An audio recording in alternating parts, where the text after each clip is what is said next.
In Sumer, part of the ancient land of Mesopotamia, there was a famous city-state called Nippur. One day, a teacher in Nippur asked his students to start a journal about their lives and their country. This is the story of one student, Nisaba, and her journal. Okay, here we go. Nisaba's journal, entry 1. Teacher wants us to write about our lives. What is my life like here in Sumer? I think I'll tell the story of my people from the very beginning. My grandfather knows all about it. He says the first thing we Sumerians did was get really good at farming. My ancestors used to make their living by hunting wild animals for food. They were constantly on the move following the herds.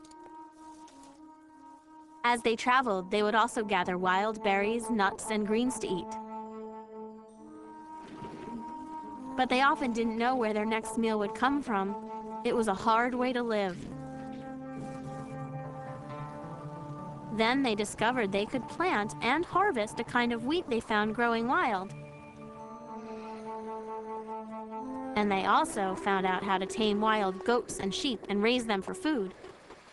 Grandfather calls that domestication. It meant they didn't have to hunt for food anymore. They could grow it themselves. And so my ancestors stopped wandering and stayed here. They discovered that food grows better here than almost anywhere else. That's because we're in a river valley, right between two rivers, in fact. Mesopotamia actually means land between the rivers. One river is the Tigris, and the other is the Euphrates.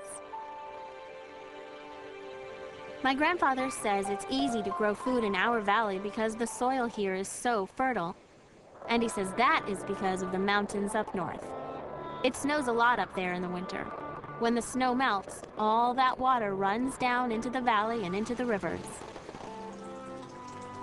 Then the rivers rise over their banks and flood the valley. And they dump a lot of really good dirt on the land. It's great for growing food in. So now we eat really well. We grow barley and wheat, lots of beans and fresh vegetables, and fruits like melons, dates, apples, figs, and grapes. Our animals give us milk, cheese, and meat, and there are always plenty of fish in the rivers. When my ancestors first started farming here, their biggest problem was never knowing when a flood might come and wash away their crops. Even if the crops survived that, they might die in the summer when it's so hot and there's not enough water. But my people didn't give up. Instead, we actually invented a way to control the river. First, we learned how to build levees. Those are big piles of earth between the fields and the river. They're too tall for the river to get over, so they prevent the floods. Then we made gated ditches around the fields, and when the crops needed water in the summer, we would just open the gates and let some river water flow in.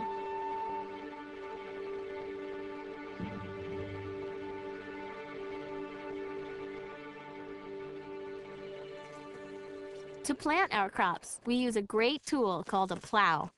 It's a Sumerian invention, and we use an ox to pull the plow, another of our great ideas. Some of our smartest people invented a calendar based on the moon and stars. My grandfather says nobody had ever thought of a way to measure time like that before. It helps us know when the floods will come. In our calendar, each year has 12 months, and each month has 30 days. Each month is represented by one of the constellations in the sky. They're called the zodiac. Our priests watch the zodiac to know which month it is.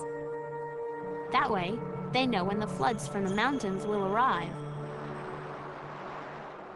We Sumerians also invented writing. My grandfather says that in the old days, nobody knew how to write. Well, if you can't write, how do you keep track of how many animals you sold last month? What are you supposed to do, paint them on cave walls? No, we're much more modern here in Sumer. we figured out how to write on clay tablets. You just take a piece of reed and cut a stylus from it. That's a sort of hard pointed tool. You press the point into some wet clay, and pretty soon you're writing.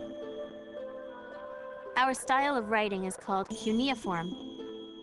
With writing, you can keep records of everything you do. It's great because then you don't have to remember it all. You also can make things permanent when you write them down. For example, we were the first people to write down our laws. But this is maybe the best thing we invented: the wheel. You'd think somebody back in the old days would have thought of it sooner, but we were the first. Before carts and wheels, we used to just drag things around. That was hard.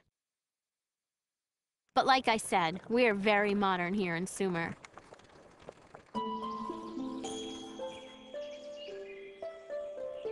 My grandfather says that in the old days, most everybody had to work at farming the land.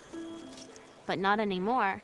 We Sumerians got so good at growing food, some people could quit farming and let others grow enough for everybody. Of course, you had to be neighbors for that to work. So people settled down close to each other in villages. And the villages grew into city-states. Each city-state has its own king, and each one is sacred to one of the gods.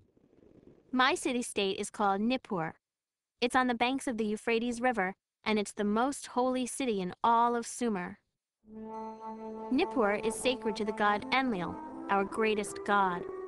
His temple, the Ziggurat, is right in the middle of the city.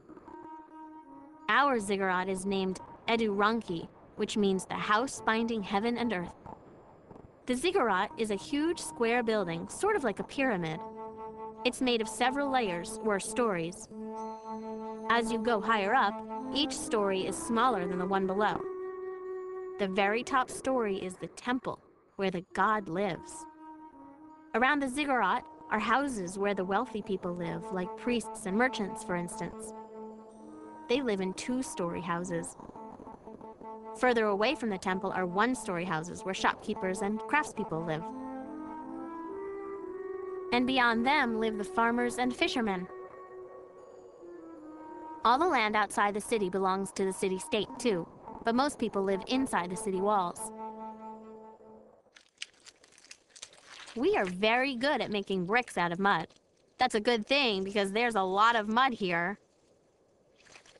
We gather a bunch of mud, pat it into square molds, and bake the mud bricks in the sun until they're dry. We use them to make all of our buildings. Here's my house. My family lives in one of the two-story houses close to the Ziggurat. That's because my dad works for the king. My mom runs the house. Our slaves do the actual work, but my mom supervises them. They prepare meals, keep the house clean, and do other household chores. Mother also weaves beautiful cloth to make clothing. Her cloth is made of fine wool from our own sheep. She sells a lot of it to the traders' caravans. My younger sisters help my mom spin yarn and weave cloth. But I begged my dad to send me to tablet school. I'm learning to write so I can be a scribe. It's a really important job. There are a lot of other jobs in Sumer, like being a potter or a fisherman. Some people grind grain into flour and brew beer. Some are traders, and some just play music. Hey, that wouldn't be so bad. But it would be bad to be a slave. Some slaves were captured in war, and others became slaves because they owed money. They have to work for 3 years, often in the grain fields, and then they are set free. Besides the king and his family, the people with the highest positions are the priests. They care for the gods and make sure they're happy. That reminds me, I should write something about our religion. It plays a big part in our lives. We believe in 7 great gods of the earth, sky, sun, moon, salt water, fresh water, and wind. My city, Nippur, is protected by the god Enlil, the god of wind. We believe he lives in his temple on top of the ziggurat. We spend a lot of time praying to our gods.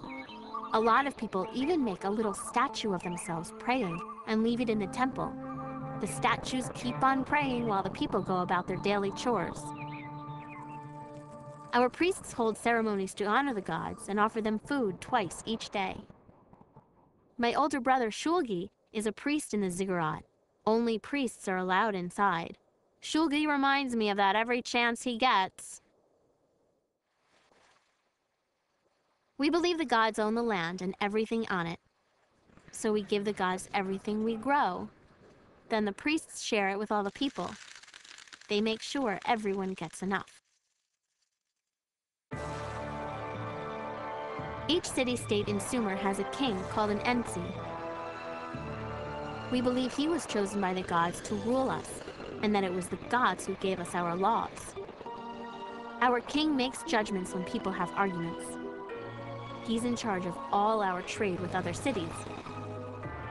He decides who gets to farm our fields. And he makes sure the gods' temples are in good repair and that all the right offerings are made. He's got a whole lot to do. So obviously, he needs other people to help him do it. My dad is one of them, and of course my brother helps because he's a priest. Maybe I'll work there too when I'm older. Scribes keep records on clay tablets of everything that happens each year. The king and the priests all work in the ziggurat. It's full of offices and workrooms and storage spaces. To support the king and the priests, our people pay taxes throughout the year. Usually, it's something like a couple of sheep or bags of grain. But there are taxes on almost everything. We get taxed on the livestock we own and on the fish we catch. We even get taxed on our funerals. In our city, every man who is head of a household has to pay a tax called the burden. It's not the usual kind of tax. It's time, not goods. The men have to spend time working for the government, doing things that help or protect the city. For example, my uncle helped to harvest the barley crop. Other men have to go dig out the irrigation ditches to keep them clear.